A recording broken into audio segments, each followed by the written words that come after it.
One of the most frustrating and probably underrecognized aspects of ADHD is this mismatch that we tend to have between the ideas that we can come up with and our ability to actually execute and implement those ideas.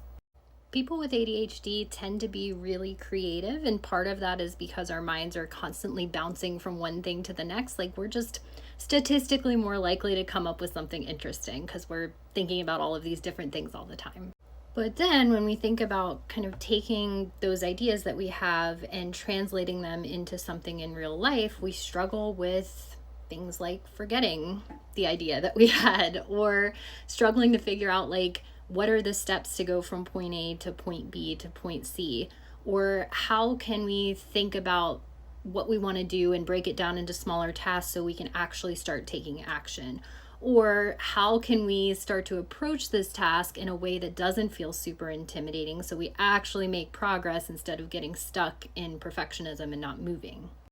And then we also tend to have trouble filtering out the ideas that maybe aren't so great and holding on to the ones that are pretty good without forgetting them. So I think this is part of the reason that we end up with like a bunch of different to-do lists and a bunch of different web pages, tabs open on our internet browser. Like, we don't want to forget it, so we come up with all these external reminders, and then of course that ends up being more frustrating because it's cluttery and you just can't think as well. Anyways, I feel like I'm just kind of describing the life cycle of like an ADHD idea right now. But all of this to say, I want you to know, if this is something you struggle with, if you're like an idea person, you get really frustrated with yourself because you can't actually implement those ideas, or you find it really difficult to do that, sometimes it's an ADHD thing, and you can give yourself a little bit more self-compassion for that if you know that that's something that you struggle with.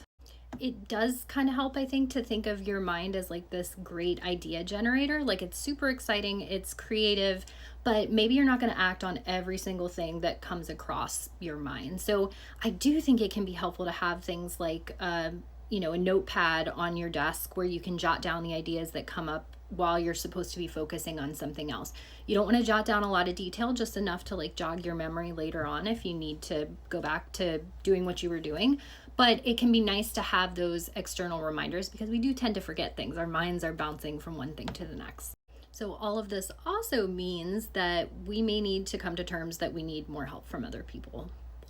I know it's really hard for me to say, and I struggle with this all the time. But you may have all of these wonderful ideas and get really excited about implementing them, but you may need some more of different skill sets to be able to